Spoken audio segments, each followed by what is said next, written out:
Ooh.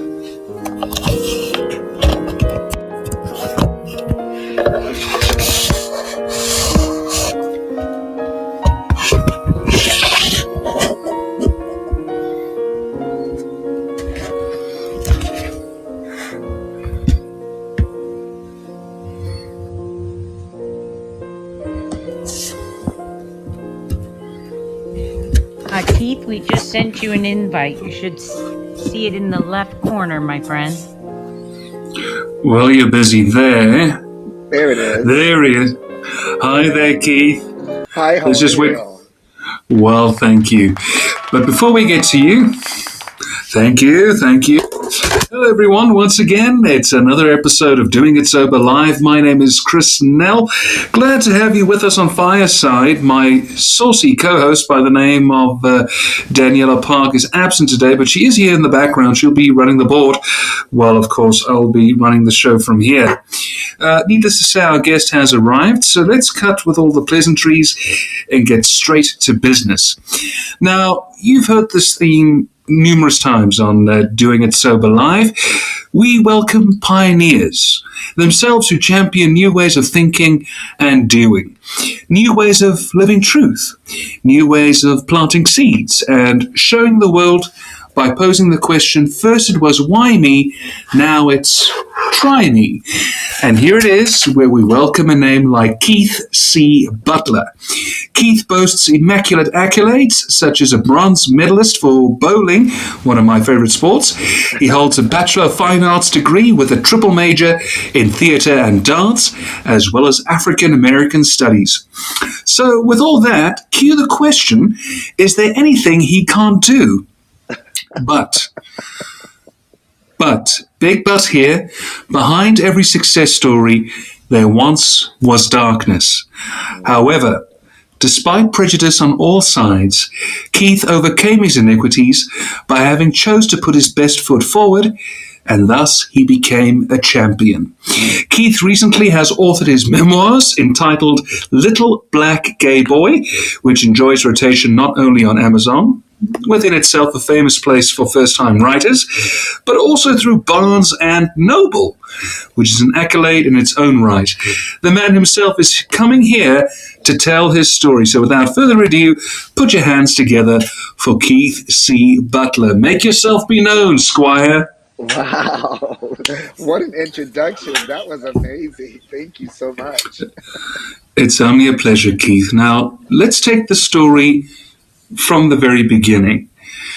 How exactly did your road start? I imagine it wasn't a pleasant one. No, my road wasn't a pleasant one. I grew up in a very small town in Virginia called Windsor, Virginia. We had about 74 people in my graduating class.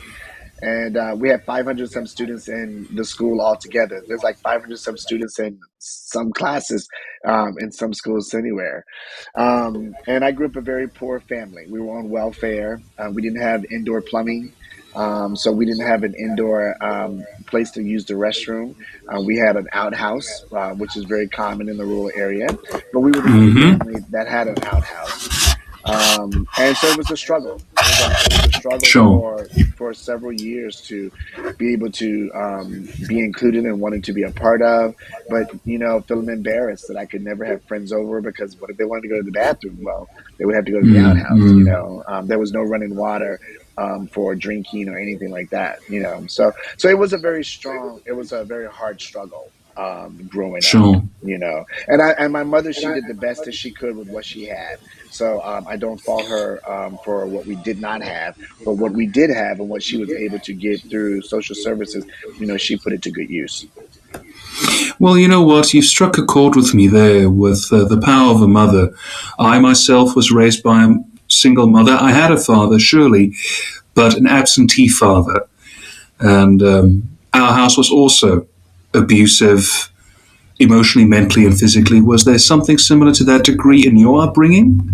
Yeah, but you know that really didn't start for me until later in high school, like my junior Oh, senior year. That you know the abuse started. Now I did have sexual abuse that happened I when I was see. about 5 or 6 years old I see. I with see. a person in my family. But the I'm sorry mental to hear. abuse. You know, the mental abuse started when I went to live with a relative, one of my mom's brothers, and my mother and stepfather, they decided to move. My stepfather's one of his brothers, inherited some land, Mm-hmm. and he gave an acre of land to each of his brothers and sister, and they all bought mobile homes to put on those right next to each other so they could live together, in a community. Wow. Yeah, it was very Clever nice. thinking. You know, but for me, I was, in the junior year of my high school, and I was like, well, I don't want to start a new school in the middle of my junior year. So, in order for me to stay in Virginia, in Windsor, my mother said Mm-hmm. I had to live with this uncle, and living with this uncle, it was hell. In fact, Sure. I think the title in the book is called, living in hell and surviving. I think is what that title Uh, is called because living in hair and finally escaping. That's what it's called. Because it was hell. He did everything he could to break me. sure. He would call me the most outrageous names. He would threaten me. Anything that would give me pleasure or put me to the next level of my life, any extracurricular activities at school, he would threaten to snatch those away from me and figure out ways to try to do that. And it never was in his favor, never in his favor. But I'm grateful to know that even at that time, what I call my higher power today, God, Right. had a plan for me and was always looking Amen. out for me, was always looking out for me, and had my back every step of the way. And Sure. I remember one time I was working at the local Dairy Queen. At this time, I was living with him, and in order for me to live with them, social services decided that they would give them a certain amount of money for me to live with them, since they were going to be my guardians and take care of me and feed me and that type of thing. And so Right. one day he came to me and he was like, "You're going to give me your paycheck from Dairy Queen as well." And I don't know what got into me, but I looked him right in the face and I was like, "Over my dead body. You will not be taking the paycheck that I work hard for. Whatever you want to do with the social services money, do whatever you please. But my Good on paycheck, you. you will not see it." And I think that took him by surprise as well, because he looked at it and you can see that he stepped back and he ended up walking away, because I think he didn't think that this little boy that he had tormented and terrorized, had that within him. Well, you know what? Good on you for doing that. And I think in any person's life who has been subjected to a similar or a chapter and verse stimuli of that caliber reaches a point where they themselves, a switch just kicks in and they say, enough is enough. And eventually, when you take that defense, the oppressor stands back. But now I'm very curious when I read up on your bio. Tell me, how is it that, what's the romance, if you understand the question, that you find as a theatre arts major? Because I come from the theatre myself, believe it or not. The theater for me was a place of escape. When I needed I to. knew you were going to say that. So for me, it was that place of the theater was a place for me to be able to get away when I needed to get away. It was a place of refuge. It also Sure, sure. in college it became a place of home and Mm, family, mm. because in the theater department in college, we were always in the theater department and in the building, because we had rehearsals after all of our classes. So we would eat lunch there, we would do our homework there, we would go maybe to the library for a little bit, but then we would come back to the theater because we had to get ready for rehearsal. Then we'd be at rehearsal, and then all of us would go out together after rehearsals or after shows. So it became like this family. I Can I I ask a remember. silly Go ahead. question? Yes. Did you do the classics and the contemporary plays in college? Yes, yes, and I also took spoken word. So because of spoken word, we had to dip into all Oh, the classics and the contemporaries. Yeah. I bet you did some plays by August Wilson. Oh, absolutely. Two trains running, Marlene Black Fences. Bottom, two fences. Absolutely. Yeah. Yeah. And let me guess, your idol in theatre must be James Earl Jones. No, I wouldn't say. I would say. Ah, no, I would say. that was smart, Alec. That was smart, Alec. I admit, but give it to him. No one can do August Wilson like James Earl did. There was no wonder that he won the Tony for Fences. And sure, Denzel made a great film Yes. about it. Yes. It's the all-American play. Now, Yeah. I'm a South African, understand? And to me, any form of theatre is culture. And what I love about it is it speaks to the soul, especially August's plays. I'm only familiar with Fences. I know Two Trains Running by title, but it's not just a struggle play, in my opinion. And I'm analyzing it from a millennial point of view. It's the all societal play because it deals with struggles, familial structure, struggle with identity. It's the typical prodigal story. And I think everyone at least should either go see it or they should read it because they'll identify themselves in that play. I hear exactly what you're saying with regards to theatre. It's the same escape I found, and I was able to create a persona of what I liked. Yeah. Because when you're in the midst of abuse, you don't know who you are because there's no self-image. Right. But when you're on that stage and you're iterating poetry from the best, just something. It's that inexplicable switch that comes on. And then it's I love myself moment. But then there's a danger in that because now you want more. You get what I'm saying. It becomes if I can use this word, it becomes very addictive to being on stage and trust me. Oh yeah. It has been throughout my life. People all the time they go, "Oh my gosh, you're so good on the microphone." So I get asked to and you are MC events all the time, and they're like, how do you do that? How do you just get up there and just command an audience? And I'm like, that's my training. That was the training. Because I felt so comfortable on stage. Sure. I felt comfortable in that element of using my gifts and talents in that way. Theater also for me was such a therapy for me. I remember in college, and I talk about this in the book as well, is that, there was a time where I had a friend in college who committed suicide. And I found out about it. I found out about it right before I had a rehearsal. And I was in a comedy at that time. And when I went to show up for rehearsal, the director, he met me backstage and he said, you don't have to be here tonight if you don't want to be. And I said, no, I need to be somebody else for a little while, just to be somebody else, And so that 2 hours of rehearsal gave me the opportunity to get outside of my head and my feelings and play a character, so that I was able to put that down and then I could just pick it back up when the rehearsal was over. But it gave me 2 hours of therapy relief to be able to let my emotions just be for a moment, because that was a hard thing to go through at that time. I can also relate there. I lost someone who I loved very dearly, and I had to go on radio that night to do a show, and I said to myself, I'll cry after I'm finished. Did the show, how I got through it, God knows. I was told it was okay, and when I got home, I got pissed as a fart, and tears started just coming down my face. So you've got my regards there. Keith, we're going now into the hard and the not so easy, but if there's at any given time where you feel uncomfortable, please, you're not under any obligation to answer in full. Okay.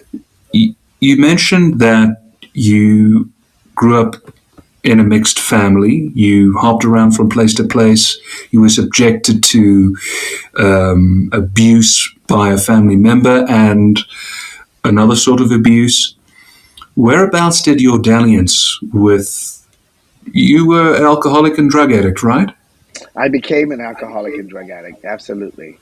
And I always say that I always talk to my sponsees and I say, the drugs and the alcohol are a result, and there's a root as the reason why we picked up. And so it's Right? important for us to understand what that root is, because once we understand what the root of the alcoholism, what the addiction is, once we understand the root, then we can work on that to help us to work on staying clean and sober.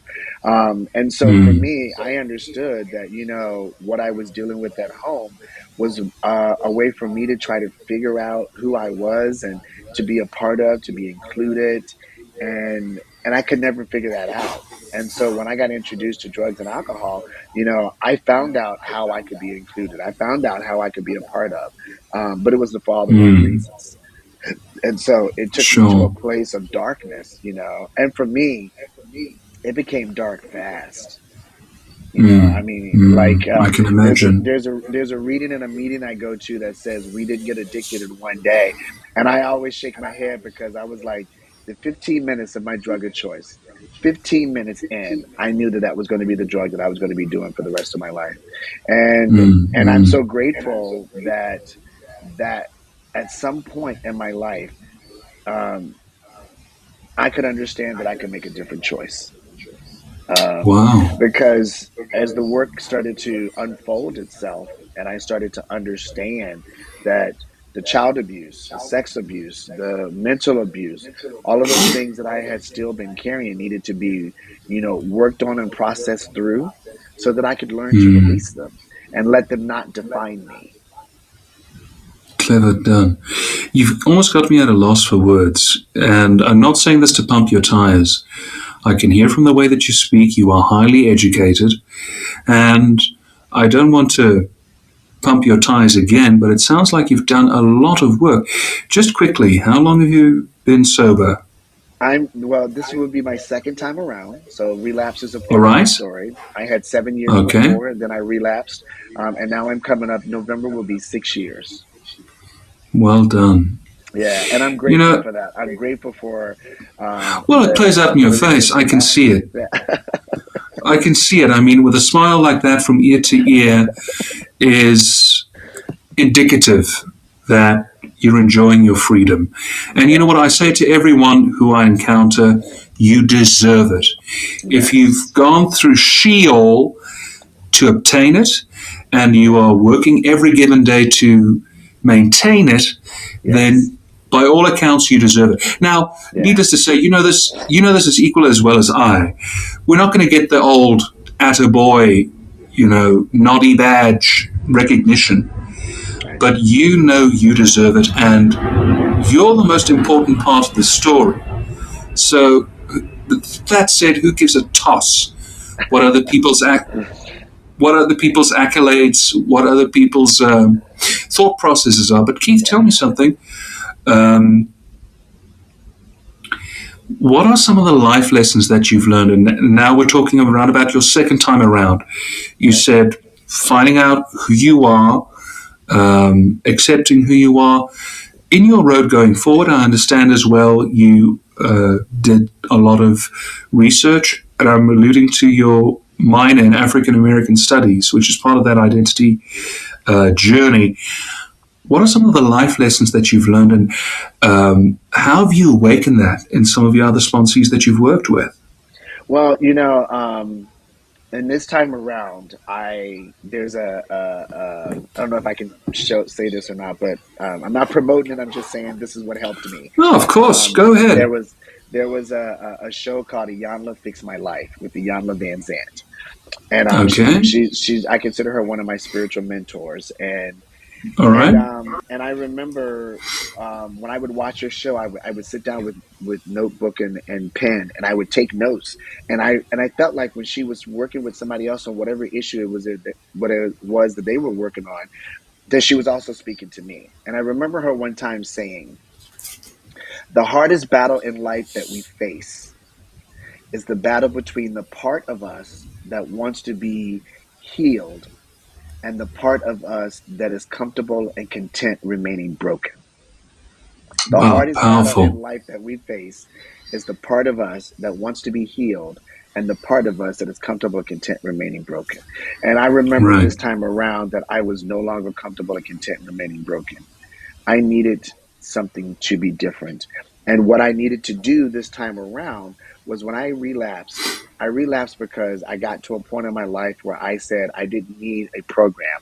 I didn't need people who were working programs. I didn't need the meetings. I didn't need the gatherings. I didn't need the association.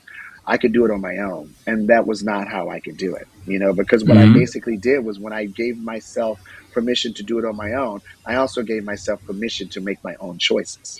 Instead of Mm. thinking, do the next right thing, I was just do the next key thing. And I had to understand this time around that my higher power's will had to be greater and the priority in my life. And so for that, I was really, really grateful for that. And so when I came back in, I had to tell my sponsor at the time, I need to treat this as if I've never heard any of it. I've never heard the 12 Okay. steps. I've never read any books. I've never been to any meetings. I don't know the phrases. I don't know the catchphrases. I don't know any of the things that people say. I have to treat this as if I'm brand new, fresh off the street for the very first time. Because the moment that I say to myself, that I know this and I got this, that's the moment that I would be heading for a relapse.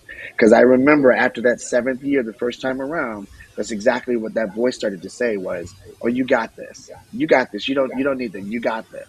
And so Mm. this time Mm. around, 2.5 years in, that same voice came, and it's always so funny because it was in my right ear, and that same voice came in, and the voice said, "Oh, you got this," and I said, "Nope, I don't got this." So I switched up my program and I got a different sponsor and I threw myself back into the steps and I started to do the work, really, really do the work.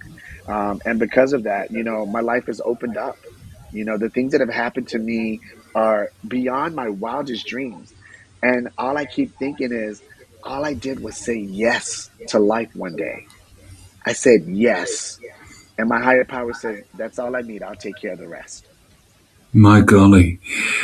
Just going off on a subtle tangent, you talk about hearing the voice in the right ear. Now, you know as well as I, the brain consists of two halves. Your left side is your numerical side. But if you're a creative, you've got bugger all of the left side. So maths, trigonometry, geography, it's out the window. But with your right side, which is your creative side, the long story short is you pick up sound a whole lot more quicker with your right ear than with your left. It's unbelievable how that science works. That's true. But I hear exactly with what you're saying, bringing it back to the topic. You know, it, even I, all the time, even at a new meeting, like to empty my mind as if I know apps completely zip, because in that way I still remain teachable. Mhm. But now, Yes. with the title of your talk being accepting your past, I'm assuming there might be still little hints, flickers of what was. Hmm. But I'm sure your constitution is now built up to such a point where you allow yourself a 3 second rule of you let that memory in, but only for 3 seconds, but then you cut it off and you say, that's who I was. Hmm. It's not who I am anymore. And then you carry on about your day. Is that more or less something that you use Absolutely. in your arsenal? Absolutely. Absolutely. You can't, I never tell my sponsees, I treat it this way. Let me put it this way. I tell my sponsees, I say, for me, life today is like driving a car. You have the rearview mirror and you have the windshield. Do we Okay. understand why the rearview mirror is smaller than the windshield? Because we can look back I there doesn't mean we have see. to live back there. The windshield is our focus, and that gives us the widest view. So that's where we're heading.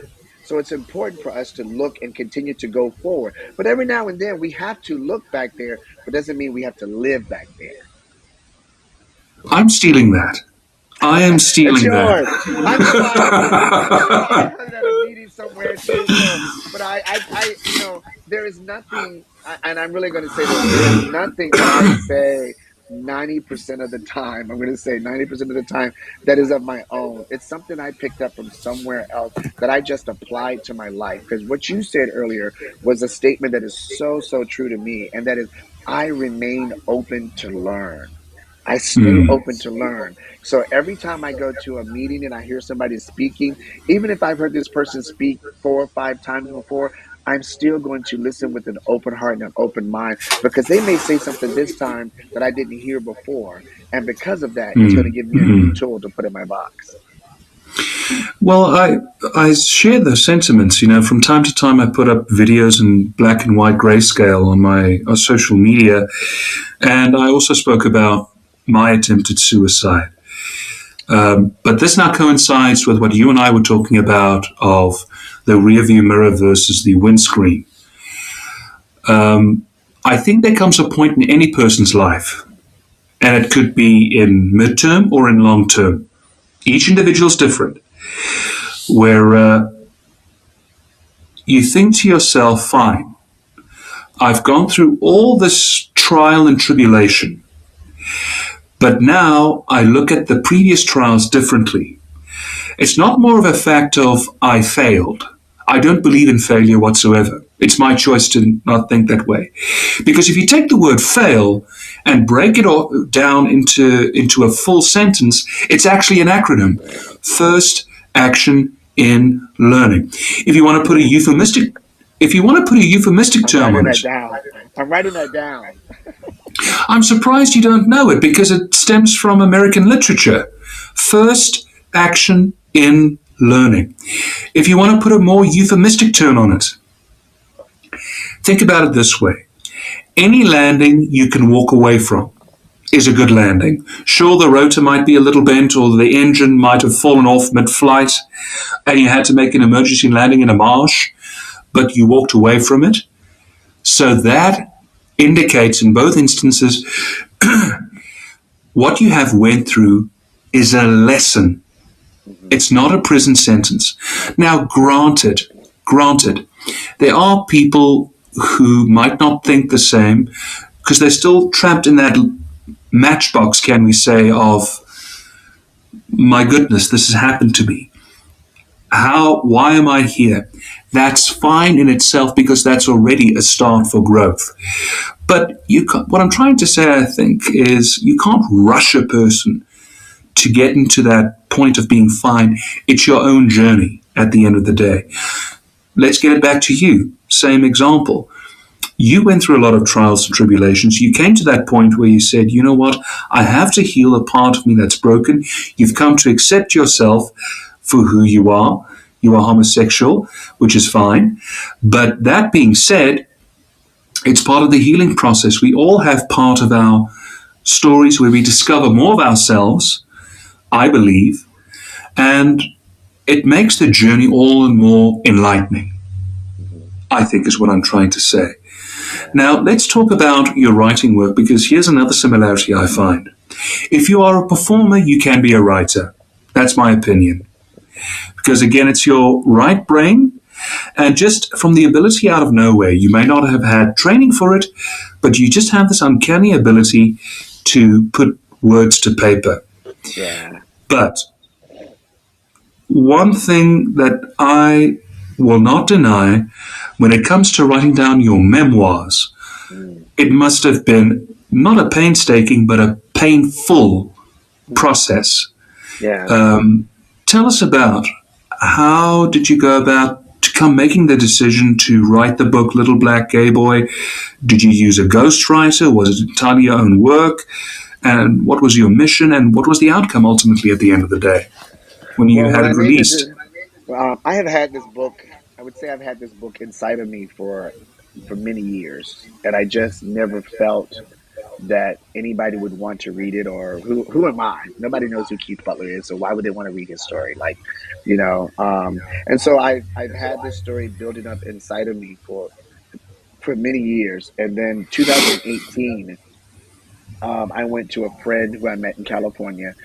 He wrote his book. He wrote his first book on about being a Polish American, and all the great things that have happened for him in Hollywood and that type of thing. And he came to Chicago on his book tour, and I remember sitting in that room and watching him and sitting through that experience.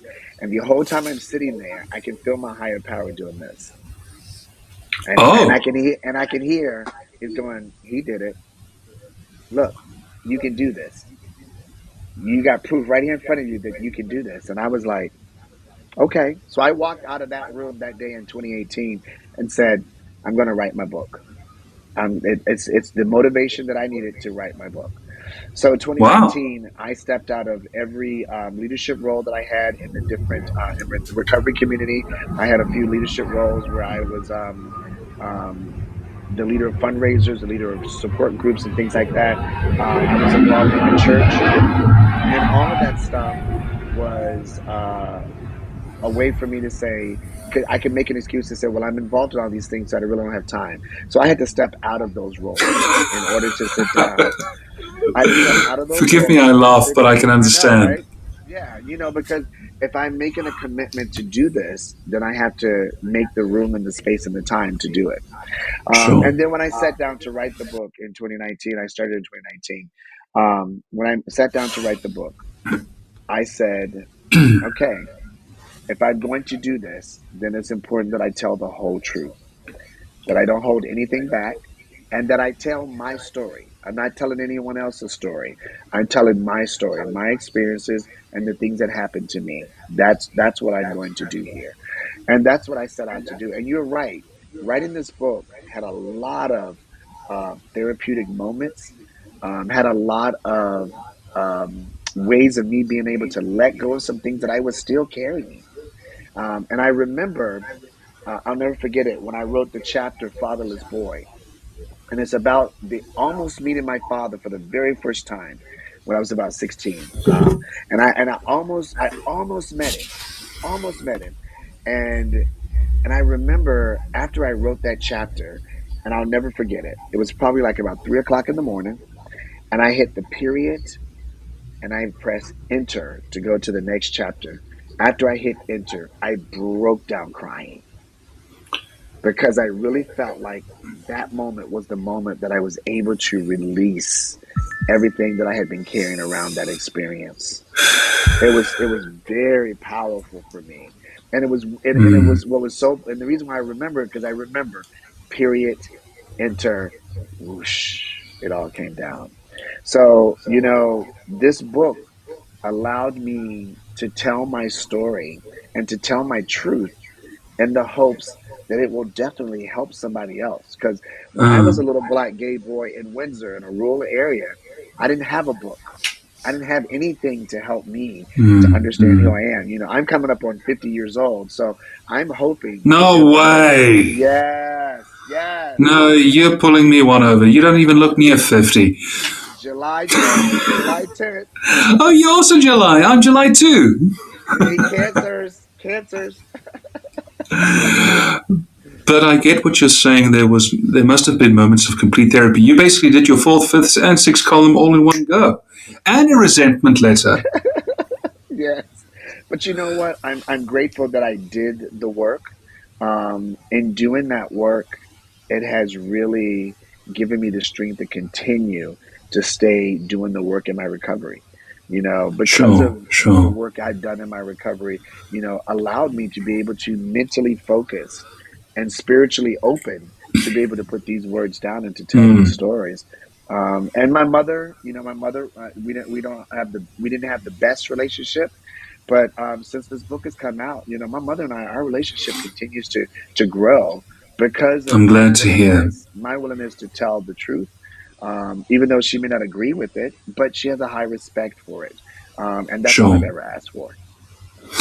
Well, you know what? You knock it out of the ballpark. Look, I think with a parent having a notion of what their child should be in any circumstance is a fallacy because we're all born different, different personalities, different character traits, different aspirations. But you know what? That's a trait that I think will always be there. But there will also come a point as one ages, no, I repent, matures, as one matures, eventually they come to the realization, you know what, I've got someone special here. I shouldn't have imposed that notion on them. Let's support them for the best that happened. And it's happened to me, I was expected to be, a doctor or a lawyer, those fancy schmancy sort of professions, but I was born to be an extrovert.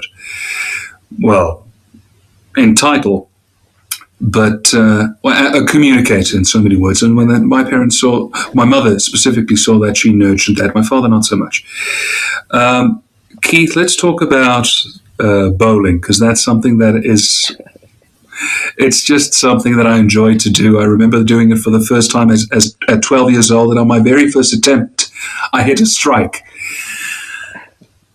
I tell you, there's a lot of cage fighters take out their frustration on a boxing bag just to get rid of that energy. But the moment that you put that energy into the swing and you hit those pins, it's like, thank goodness. Where did your appetite for bowling begin? It's the weirdest thing. Like, I never, as a kid, never had any interest or never, it's just, it would be on TV on Saturdays, and I wasn't into a lot of Okay. cartoons, but for some reason, NBC Sports, would have bowling, and I would watch it, and I would find it so fascinating. And so Mm. in 1991, when I moved from the small rural town of Windsor to Norfolk, Virginia Beach, I had a lady at my church one time, and she said, "Hey, I can't go to bowling today." She said, "Would you mind going and subbing for me?" And I said, "Sure, I'll go." And I went, and I had such a blast. And the next Sunday, she was like, "Well, I really can't continue on the team. Would you mind taking my spot?" And I was like, "Absolutely." And so I quit bowling in 1991, and I'm and I'm grateful that I just had a tournament last weekend. So you're catching me at a right time, that I'm just coming off of a tournament where, for the first time in my bowling career, I tied for first in all events in my bowling career. I mean, Woo-wee. it was amazing. It was amazing. It was some of the best bowling I have ever done since I've been bowling. Well, you Thank know what, you. Thank you. Danny on the soundboard. Tell me, you also did a play recently called Kevin. What was that about? So it was actually a show called Kevin's Room. It was shot here in Kevin's Chicago. Room. Yeah. Okay. And it was actually in 2001, 2003, and 2005. And it was a show that the Chicago Department of Public Health put together and produced. I play a gay counselor who puts together a support Okay. group for gay men of color. And we basically are talking about HIV/AIDS and getting tested, going back for results, because we found that at that Oh. particular time, during that 2000, early 2000 period, people were getting tested, but a lot of people were not going back for the results because they didn't want to know the answer. And Uh, so, I can so imagine. our show talked a little bit about that. Our show talked about family. Our show talked about being able to reconcile your spirituality and sexuality. So it dealt with a lot of different things. We got to be in film festivals all over the country. Also in a couple of other countries as well. And it was Okay. an honor. It was an honor for me to play Kevin in Kevin's Room. So basically, this was like Tony Kushner's Angels in America and Normal Heart for colored people. Exactly. And let me understand this right. You guys performed it on stage, and it was videotaped and made into a film that was shown in film festivals. No, no, it was all done on film. It was shot. Oh, It was shot like a movie. Yeah, yeah. I got my research wrong. I beg apology. Because I was under the impression that it was a taped stage play, because you get those now these days. Yeah, Do no. you miss the Do you miss the theatre? Do you long to go back? Um, no, I don't. I won't say. I say I miss it. And in the recovery community, we have shows that we do put on for the recovery community. So I'm always involved in those. In fact, Okay. the person who writes those shows, he always makes sure he writes a role for me. So I'm very grateful for that. But as far as the hours and the time that it takes to, be on stage and to be part of a show. It's a lot of work. It's a lot of It's work. taxing. And I find myself going, I could be doing something else with my time right now. So I get you. I I'm at get that you. point in my life where, well, now what I do on the flip side is I go to a lot of theater. My partner and I, we subscribe to Steppenwolf Theater. We subscribe to Broadway in Chicago. So we get to Oh, see man. a lot of theater. And so Gary that is Sinise my is one of my heroes. Gary nice. Sinise is one of my heroes. And I mean, what he has done for the military over years and years and years, and what he's doing currently now for law enforcement with the COVID pandemic. And who would have thought 3 people got together underneath a church basement and put on this theatre company just to put on shows basically for bupkis, influenced by Cassavetes in their style, would become this legendary ritual, dare I say, which became a breeding ground for a lot of talent we know today. This is too far along. Mate, as we start drawing to a close, what's next for Keith C. Butler moving forward? Well, like I said, I'm coming up on 6 years of recovery. I'm excited about that. I just finished taking my sponsees through the 12 steps. And very soon, probably over the summer, is when I'm going to be sitting down and starting my second book. And it's going to be Wow. a self-help book. I want to share some of my good stories and bad stories of my addiction, and the trials that I face also in walking through the program, so that people have another resource to be able to read a story and go, that's exactly how I feel. And that's what I feel about, being afraid to do my 4th step. And then I just want to share with them the reward that comes with doing that 4th step. So that second book is going to be another book that I will sit down and apply what I have learned and have taken so far into my life. Well, you know what, Keith? I say it from one person to another. I think you've done tremendous groundbreaking work, as I mentioned in the intro, but I mean it. I believe you've got a lot to be proud of. And on behalf of the people's lives you've touched, and on those lives who you're still going to touch, we humbly thank you. We humbly thank you for appearing on the show. I thank you. Danny thanks you. And everyone who's listening to this thanks you. I'm sure there'll be a little kernel with investigating to everyone who sees this. We wish you nothing and all but the blessed in your future endeavors. And we'll be keeping an eye on you. Tell Danny I love her and I love doing it sober. All of my medallions come from doing it sober. I love it. God bless you, mate.